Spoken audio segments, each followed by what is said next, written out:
that there's something going on well, today's Saturday. Are they seeing this on Sunday? When are they watching this? Sunday. Okay, so it's a weekend type of thing. There's a weekend type of sound.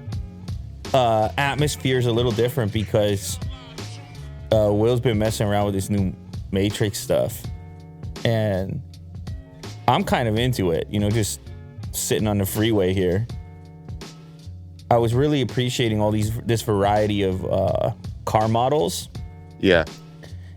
Anyway, these graphics are ridiculous. It's running off a PlayStation as well. Yes. Like, it's not like some really intense gaming PC or something, which I think is also significant. Sure, yeah. As a performance That's test. why it's not released on PC yet.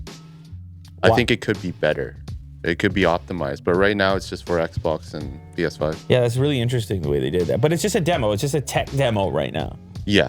The real game is later on. They haven't announced it yet. But still, look at the Matrix brand hanging in there. It's kind of the perfect brand. For sure. For right now. Mm-hmm. You know what I mean? Meta this, meta that. Yes. And they got what do they got? Red pill, blue pill. Uh-huh. You know what I'm saying? We're all facing it. Yes. We're all facing the Matrix. It's down the road. I mean, it is not hard to... Man, science fiction becomes reality. You know how that goes. Oh, yeah. For sure. Science fiction might not be fictional. Just give it enough time. Mm-hmm. Ask Elon about it. Ask Oppo about it because it's using a foldable phone. So they like the future too. But that's a phone you use in this world. Which pill was which, Will?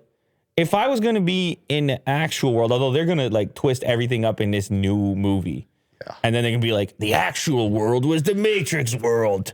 That was the simulation. And it's like just layers and layers of simulations on top of simulations. Because you know how that goes in the universe. Yeah. The red pill's the one that you want the truth for. Okay, red is truth? Mm-hmm. All right, well, I don't know where I was going with that, but Oppo is making a folding phone for the red pill world, as far as we know right now. This is real life. If we're even... Yeah, no, I don't know. What do you know? You know something I don't know? Well, this is the new Oppo phone, right? Is this it? Is real? Is this the real... Are we in the real one right now? Oh, God. I hope so. No, see, you don't... I mean, why? Why is this the real one? I don't know. Mm-hmm. I mean, there's a lot of zeros and ones flying That around. one looks pretty real to me over there. Why isn't that the real one over there? That looks good. Yeah. I'm fine with that. Too bad we can't jump in it. All those cars right there seem to be obeying the rules. The Oppo Find N sure looks like a more refined Galaxy Z Fold 3. More refined. Ooh, it looks very similar, right? That gets me excited. Yeah. How can they say such things, more refined? No one even held it yet. Aren't we going to hold it soon? Mm-hmm. We're going to hold it. We're going to hold it. And then we'll talk about whether or not it's refined. Oppo is known for its intriguing concepts exploring the future of mobile technology, but until now, the company hasn't actually launched a proper foldable of its own. That's interesting. Even though it teased some things last year. So the Find N is the result of years of research and development with the first prototype born as early as 2018. They want to be clear. They want to be like, we've been working on this years now. This is 6 prototype generations later, and the company feels it's time to release the product to the public. With the Find N, Oppo says that it wants to provide the perfect balance between folded and unfolded usage, which seems to translate to a less narrow front screen than what we've seen in the Samsung Galaxy Z Fold series. I mean, you would have to... The other optimal experience would be to make the whole thing thinner because it does feel like a bit of a sandwich. I'm talking about the Z Fold 3. Mm-hmm. That one still looks like a sandwich as well. But you're right. Yeah, the front screen is thinner. Maybe it's a little shorter as well. Yes. Very interesting. I used the Z Fold 3 for a long time. One of my longest usage smartphones recently. And you like it? I was into that. Mm-hmm. I was folding. You were? I was in the world. I was folding it every so often. If I had to get... This was the key. If I had to get a little work done, like do a bunch of typing or put some text into some heading or write a description or... You would be like, Lou, you got to do that social post. Is that how I sound? No. And then I would be like, all right. And I'd flip it open and I'd feel like a real professional with all this real estate. Mm-hmm. And so I'd be out there posting things and doing work in public. I felt like a borderline executive when I was folding. But anyway, if this one's more refined, I'm all for it. And this stuff is fun, man. You pop that open. That's a nice gaming device, too. Yes. And it's also like the full screen. I guess the Fold 3 was too, right? Yeah. I don't know. This really looks like the fact that it's wider. Yeah. It It's looks less narrow. better, Wow, in my the opinion. dog is interested in. That's never happened. Like recently. What's up with him today? You know what it is? It's earlier in the day, or what's going on? It's the weekend. He knows it's the weekend. He's ready to party, Like get drunk. It's the weekend, man. Yeah, we didn't go out for a walk today. Oh, he thinks that this might pay off. He has a for lot him. of Trying to lick my energy hand. here. He's trying to lick my hand. All right, what do you got next? Yeah, we're gonna get that phone. Keep it locked as usual. I don't know when that's happening, but whatever. We'll post a video soon on that folding device. Today's sponsor, HelloFresh. Take the stress out of mealtime. HelloFresh is America's most popular meal kit. You get this beautiful little package that arrives at your place with the perfect portions ready to cook. All lined up and ready to go. Easy to follow recipes with clear nutritional info. Pre-portioned ingredients straight from the farm. Actually, there's also less waste with it because, like you said, it's the perfect amount. Well, you pick how many people you're feeding, but they nail it every time. All types of delicious meals to choose from. Look at that. They even got San Antonio beef bowls. Whatever. Anybody can cook with this stuff. It's impossible to screw it up. I mean, maybe Will could screw it up. I don't think so. Not even Will.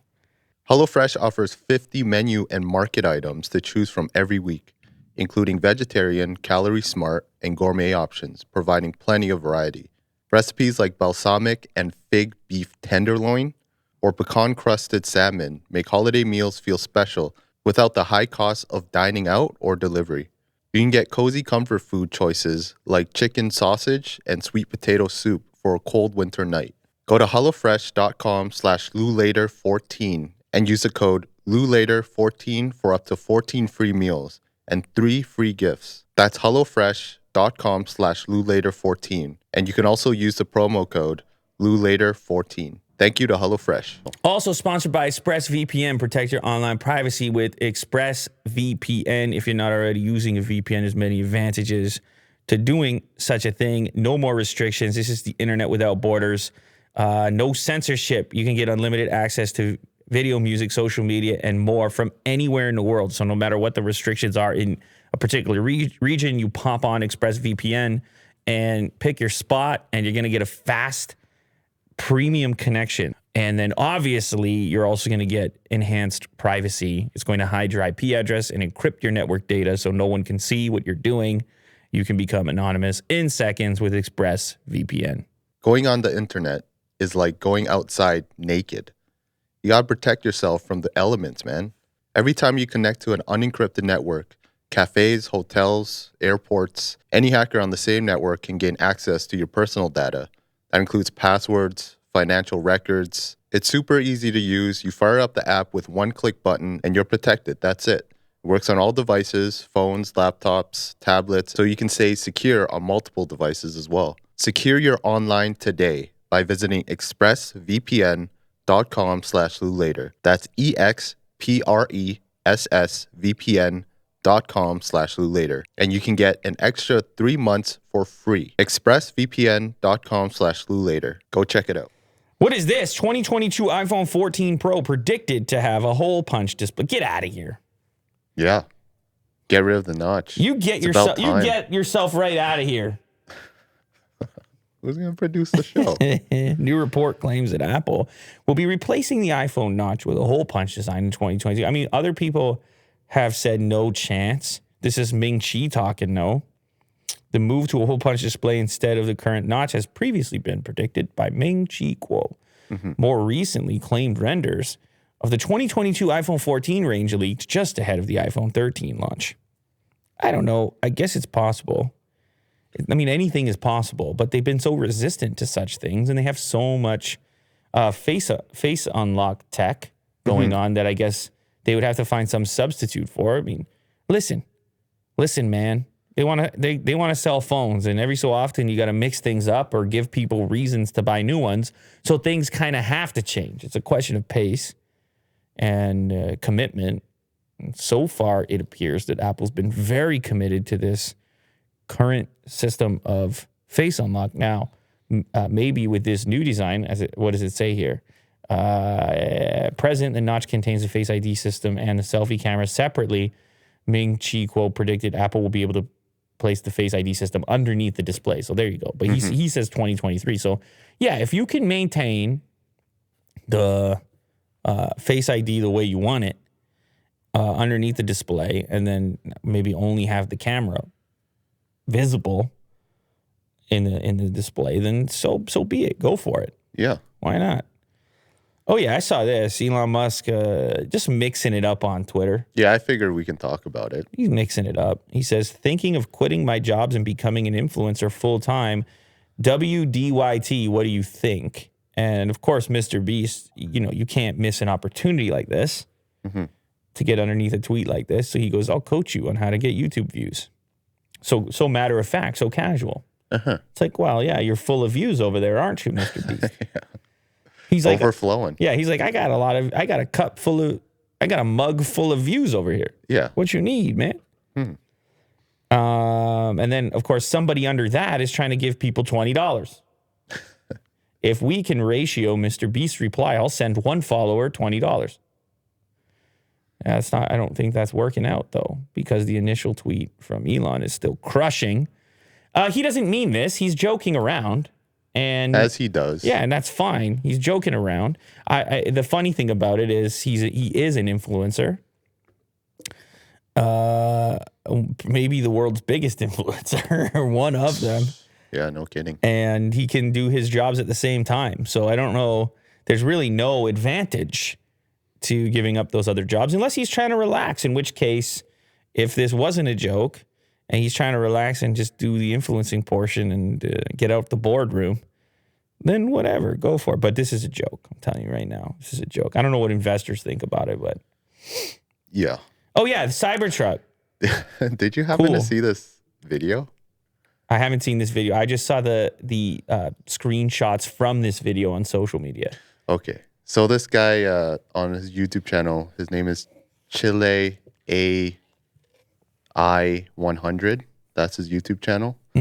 And frequently he would use his drone to fly by the Texas Gigafactory. Yeah, I know. I've seen these videos before. But wait a sec. That isn't Texas, though, is it? Or that's Fremont. I guess Fremont. Yeah, California. I'm looking at the mountains. Yeah. And just casually, there's a Cybertruck that's on the track. And it looks different than the last time we saw the Cybertruck. Yeah. And we knew there were going to be changes that would take place. You mostly like this guy, though, that flies his drone. It's just funny because he can get away with it. Yeah. He could just post these videos of this private track that Elon's testing out the Cybertruck and other prototypes, supposedly. And he's just... what's interesting about it? There's just all freedom. I'll tell you, film. What I think is interesting about it is that they could shut it down, right? They could try to patrol it more. I think it's maybe currently in a state where it's not happening frequently enough to be a major problem. But you can imagine if these innovative vehicles were out there flying around all the time, and these videos, instead of getting 200,000 views, were getting 2 million views. Right. Then you could have some serious drone activity up there. You could have some serious traffic jams and problems with drones overhead. Imagine like a drone falling on to like a car, just damaging it. I'm just saying. But I don't know. I just feel like imagine like somehow the Cybertruck just breaks down and then catches fire. And it's like this guy filmed it all. It's I just think it's like kind of funny that they have it there. So. No, definitely. But Elon tweeted about it and responded to tweets with screenshots from this video. So obviously he's not too upset about it. And again, I don't know the rules. It's quite possible that this guy has the freedom to do what he wants with his drone, including fly over. I don't know the rules or laws about it, but maybe it's a marketing stunt. Yeah, exactly. You know? Chile AI 100 is actually Elon. Yeah. He flies That's him right there. Yeah, he flies the drone and he posts it. Yeah, who knows? But anyway, the Cybertruck has changed. Mm-hmm. And he did comment on Twitter about how it was always going to change. And the current thing that's bothering him the most is the windshield wiper. Yes. That there's no substitute. This giant he had a windshield wiper. It's very ugly. Yeah. And he had because they have this huge windshield. And originally, or apparently, based on some of these replies on Twitter, he had been suggesting that the goal was to hide it under the hood, the front hood, that it would actually extend from underneath the front hood. So it would be out of the way when you don't need to use it. Mm-hmm. But that was very complex and difficult to do. So again, a big part of this vehicle changing is to meet the criteria of laws around the world in order to drive it, including the side mirrors and other things. Because the original that they showed off didn't have to meet that strict criteria. So it'll probably change maybe even more before we get it. But it looks, I don't know, it looks pretty good. I'm getting used to the shape of it. It's so much less shocking than when we first saw it at this point. I'm just like, all right, yeah, that's going to be on the road soon. Yeah, to see it on the road, it actually kind of makes sense. Yeah, it does, weirdly. But that's just time sometimes, isn't it? That something has had a chance to settle, and then like we can become used to almost anything exposed to enough time and consistency. Anyway. Peloton shares dive 11% after shocking death of beloved Sex and the City character on one of the exercise bikes in Reboot. Yes. It is a crazy title. Yeah. This happened a couple of days ago. You obviously know Sex and the City. Yeah, I don't know this story, though. This is crazy. Yeah. And it was just a very short sequence. It was the premiere of the first season, or the first season, or the first episode of the next season. And one of the characters, I think his name is Big, and he was a husband of Sarah Jessica Parker in that character. And he was just on the bike, and then he comes off of it just like a regular exercise, and then he just dies. He just has a heart attack. And at this point, Peloton, their shares like just completely drop because of this. Yo, the brand was set to be used in the show, and a real instructor, Jess King, would be playing a fictional trainer named Allegra. He was supposed to be using the bike in the show. He did, yes. This happened while they were filming? Oh my God. No. He died in the show. He didn't die. He didn't die in real life. Oh man, you're killing me here. He died in the show. Do you know what's going on? What's the big deal about that? Well, it's the fact that the shares plunged. The fact that he was just using the bike. Yeah, but that's not gonna last. I thought if this dude died in real life because he's doing a segment on the show and he's on the Peloton bike, he has a heart attack, drops dead. I thought it was not the character, but the actual not the actor real person in real life. No. All right. Yeah. People are very upset right now at my interpretation of this, but when you brought it up, I mean, like, look at the way they write the headline: shocking death. Yeah. I'm like, wait a sec, what's going on here? Okay, so he died in the show. And what does Peloton want to do about it? They want to sue them or something? Well, there's really nothing that they can do. Are you sure about that? I don't think so. Peloton was aware that the brand would be on the show. They have no creative control over it. It wasn't like a sponsorship or brand deal. No, I know, but sometimes when you have you need clearance to use a brand in a vehicle or in a video or in a movie or TV show, which is why sometimes you'll see tape over like a logo. Right.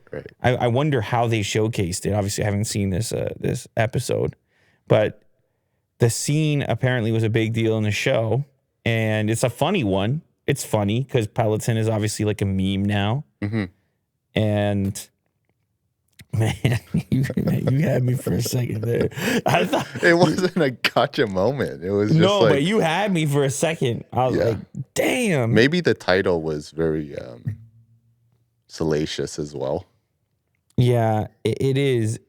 I mean, it's odd to write a news story about an event in a show, in a show, yeah. fictional show. We're talking about Daily Mail. No, though. I know it's they nailed it. Like they did it. This is the future. Can you imagine? That was like when people got angry at Netflix when they were marketing that show. The controversial one? Where the kid had horns. What the hell was that show? The kid had horns. Horns Netflix. No, and they actually, of course, have a show by the name of it's like a little Sweet Tooth. Yeah, they had a show called Sweet Tooth, and they bought the front page of a newspaper and acted like the fictional event inside of the show was a news story, but then in small print, they said, this is fictional. Hybrid babies born across the U.S. World reacts to half animal hybrid. Like that was the front page of USA Today. Mm-hmm. And you see how that gets your attention because oh yeah, for sure. It seemed like news. And Daily Mail just employed the same tactic. Can you imagine a future where all news stories are fictional? They can be whatever you want in the fictional realm. And people will just eat it up. Yeah. I mean, damn. Yeah, Peloton stock it's 5% down now. It's not gonna have a lasting effect. It's a fictional. Come on. Yeah, he's the character in question. They'll bounce back anyway. Yeah, so he's dead in the show now. All right. Mm-hmm. I guess there you go. And by the way, if somebody dies of a heart attack because they're on the bike, yeah, it's not the bike's fault. The bike is getting the cardio going, so it may have triggered it, but ultimately, you're going to be better off doing the physical activity. Like, that's hilarious, man. The shares go down because in a fictional story, a guy has a heart attack, which the bike didn't create in the first place. Mm-hmm. Cholesterol did. Yeah. Whatever else. Even the cardiologist. Genetic predisposition of the fictional character. Yeah. I mean, riding a Peloton would help you reduce heart attack. Right? Exactly. Yeah, of course. Yeah, exactly. I mean, I guess except in rare circumstances where you have some sort of susceptibility that. Yeah, like a heart condition. Where they would say like, yo, sure. don't ride your. Yeah, don't do that. Don't ride your heart to the limit like that. Like keep it chill mode. Mm-hmm. Ubisoft says Quartz is an early test of the NFT gaming where, oh God. Did you hear about this? I didn't, but inevitable, right? Yeah, so the gaming industry is changing quite a lot. Mm-hmm. Ubisoft, one of the big... is it Ubisoft or Ubisoft? I used to call it Ubisoft, and then now I call it Ubisoft. I don't know what changed. Something changed. I think other people were saying it. And then somebody influenced you. Yeah, someone prominent. Okay. I don't remember who. Okay, it's cool, man. Whatever. I still don't know what's right or wrong. What do you call it? What is Google? How does Google say it on the pronunciation thing? I always said Ubisoft as well, but I don't know. I don't have. Why'd you put slow? Oh. How do you? Yeah. Ubisoft. Oh, okay. Well, I might change it back now. Based on this correct. Well, I don't know. I mean, is Google always correct? They put it down. I don't Maybe. know. Whatever. Go ahead, Will. Explain this to us. So this is the first big gaming company that actually introduced this system called Quartz, Ubisoft Quartz. You went back to that pronunciation. I know. I said it and then I was like, okay. Anyways, Quartz is it runs on blockchain, and that's kind of like a marketplace where eventually you can exchange NFTs, sell them, buy them, trade them, all that stuff. They oh boy. So they had launched a YouTube video about it, and you can kind of tell the dislike ratio is quite a lot. This is why people love the dislike button right here. Videos like this, they get real angry. They want to let the company know. And the next story is figuring out how we got it back. Because it's disabled, right? Right. But anyways, this promotional video is unlisted now. And I believe it was public before. It was just like out. They brought it back into unlisted because of all this negativity. And Ubisoft is starting with this Ghost Recon NFT. So I guess you can have like, I think 3 of them, like a mask or a gun, and also like, I guess these pants or something. But they're very limited edition. You don't have to actually buy it. The more like time that you spend in the game, you actually receive it. And it's like a collectible. But even though it's free, people don't want it. They don't want this system. And it just kind of shows that this is not really the way that let me get some comments. Like Let me see what the issue is. I don't even need to see the dislikes anymore. You can just feel them. The main thing is that YouTube protects the feelings of such a small creator as Ubisoft. The day Ubisoft decided they might as well go full evil. They want to just print money. Yeah, okay, so it's basically, to me, this is a blatant signal that they're just milking the Ghost Recon franchise for literally every cent while putting in minimal effort into the actual game itself. Not playing a Ghost Recon game in the future if there's this level of degeneracy in the game. You took a solid franchise and absolutely made it a laughing stock. People very serious.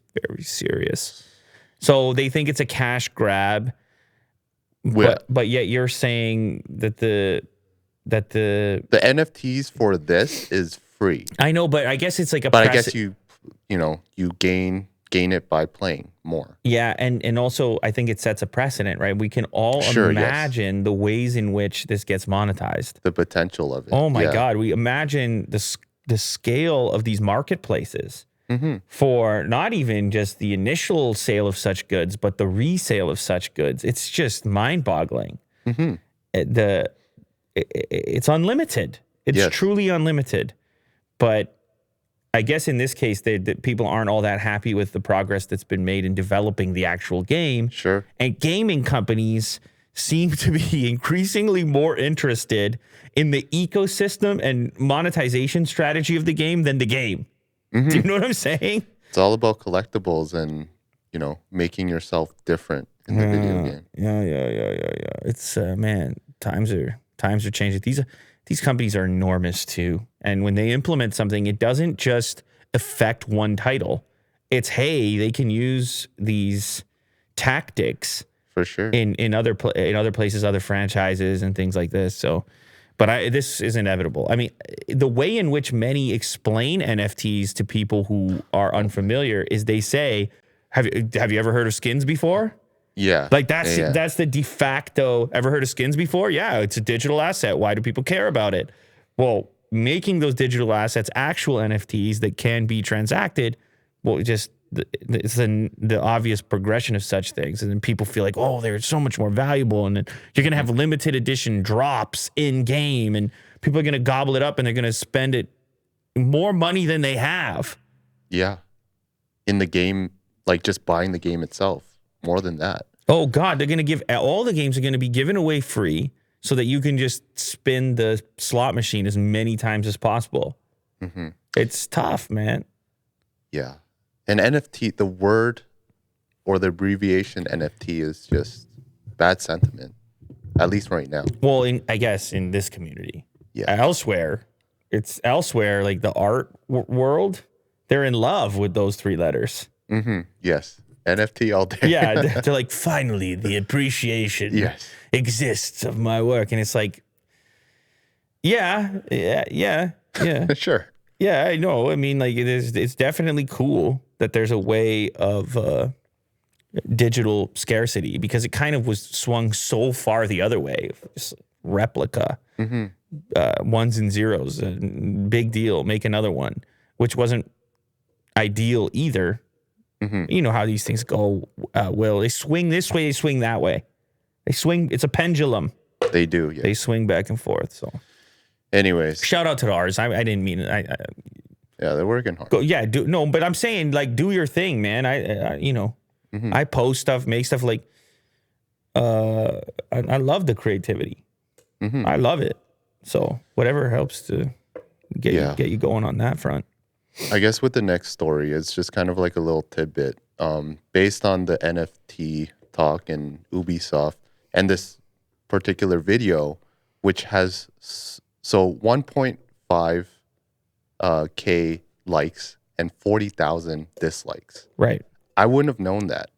Like, and actually look at the sentiment of the comments if it was just if the dislike button was hidden. Right. You know what I mean? Yeah, of course.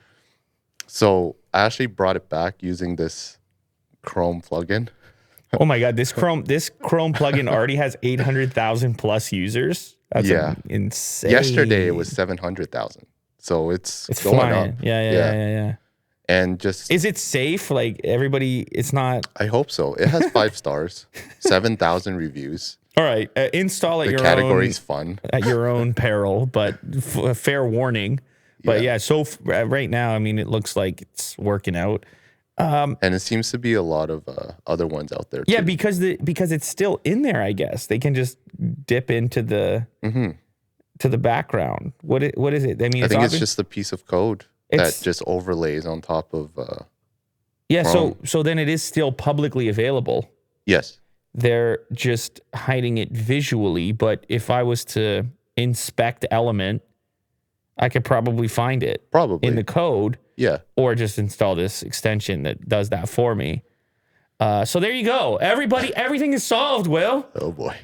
Right? And you can't be mad. If you really want dislikes, you can get them in the form of... I guess that's not really what people want. People want the whole world to see dislikes, not just themselves, but at least, anyway, whatever. You have the choice. It's halfway still thing. available. You and 800,000 other people, or that number is probably going to be 2 million in a week or so, but you and millions of other people can make sure you have the dislike in there. Yes. I tend to, in a case like that, if there's a news story around something like that, like even after I saw the dislikes, I'm like, let me see what people are saying. I'll scroll to the comments. Sure, yeah. Because the dislike thing is like, I know people are mad, but I don't, or they're not necessarily mad, but they dislike this. Yes. But now I need to figure out why. And so that's where the comments come in. So the dislike can trigger you to go check the comments and figure it out. Maybe comment yourself too. It is interesting. It is not a topic that came up when I was talking to Neil. And now I really wish that I would have brought up that example. Like, what about when a big brand or corporation does something that its community is not happy with? This offers an immediate feedback mechanism with a poll that community can reach that giant corporation. Like, nobody is being harmed here. Well, I mean, I guess somebody in the company who's working on the project and came up with the idea, they may be very upset. But either way, like, this signal might be useful. But then I don't know if it's a real number, if it's a pile-on effect, like, because they still would have seen. I think the reality of the situation is that you should still dislike things that you don't like actively on YouTube, because those numbers are available to the company or creator that made it. Even though I know it's obviously feels more meaningless when you don't see the number publicly. But yeah, I feel like there's a lot of people who actively dislike things but won't even touch the button because they know that maybe subconsciously they're not even making a difference because you don't see the effect. Of course that effect is taking place. Right? Of course that effect is you need to see the number to feel significant. But again, like you said, the pile-on effect in this case. But you don't even see it. No, wait. Yeah, you don't see it. Who?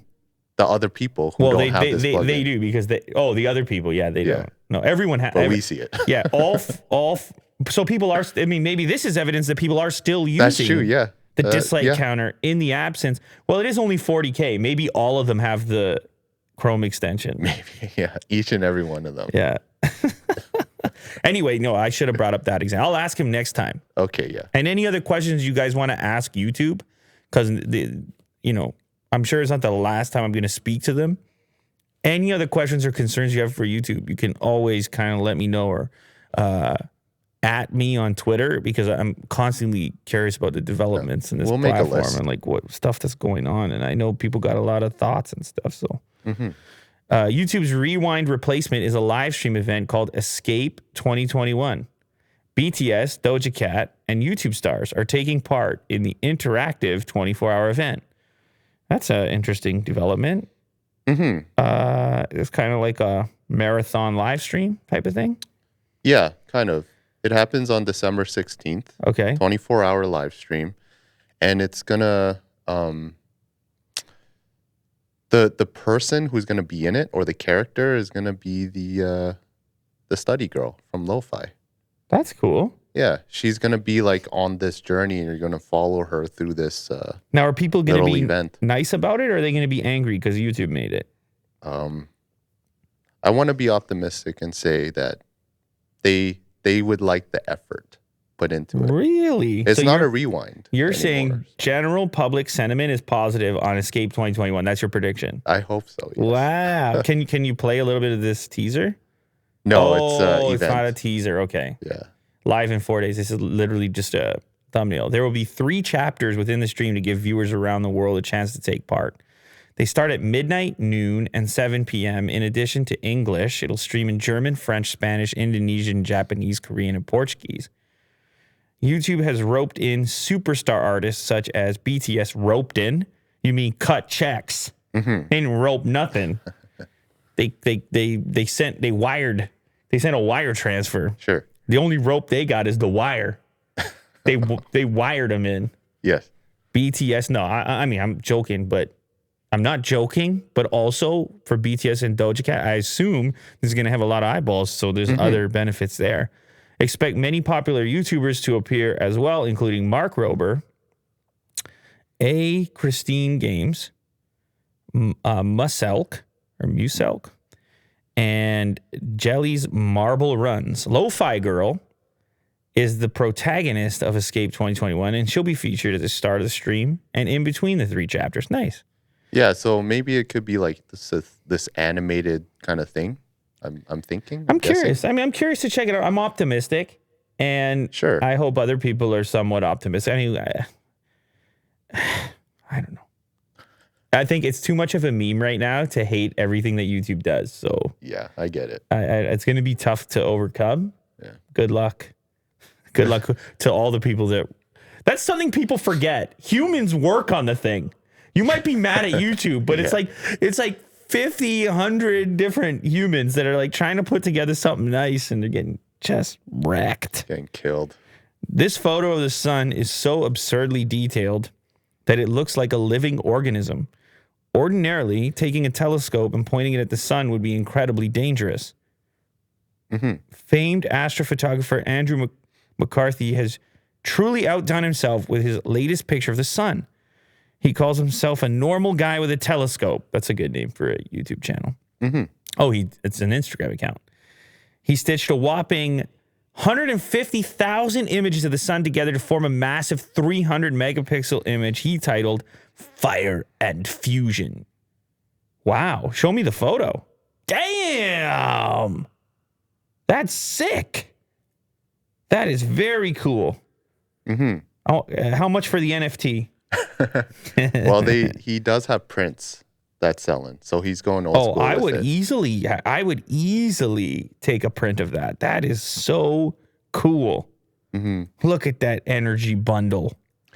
If you look, wow, I guess far away, it kind of looks like maybe like a cell or something. Like even like the So biggest things cool, could be dude. interpreted as something really small as well. That is incredible. So detailed.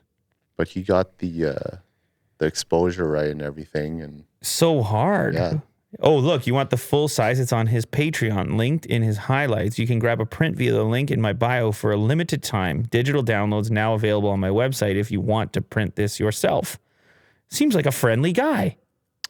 Yes, and he kind of detailed how he took the photos, and apparently it's incredibly dangerous Yes. to do so because pointing your telescope at the sun produces crazy amount of heat that could damage your telescope and cause blindness. Oh as yeah. well. Oh yeah, dude. Don't you remember when you're a kid? Don't look at the sun. Yeah, And here you are magnifying it. exactly. Yeah. You crazy, you scoundrel.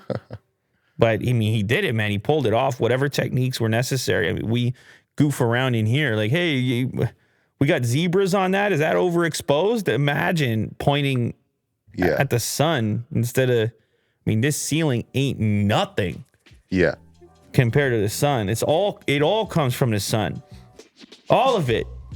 You come from the sun. Well, you ain't nothing without it. Stardust. I get it. Yeah. Let's grab a print or something. I will. Digital download. Yeah. Old school. Art. Go see it in an art gallery. Oh, yeah. I'll be down for that. We'll just buy the NFT. All right.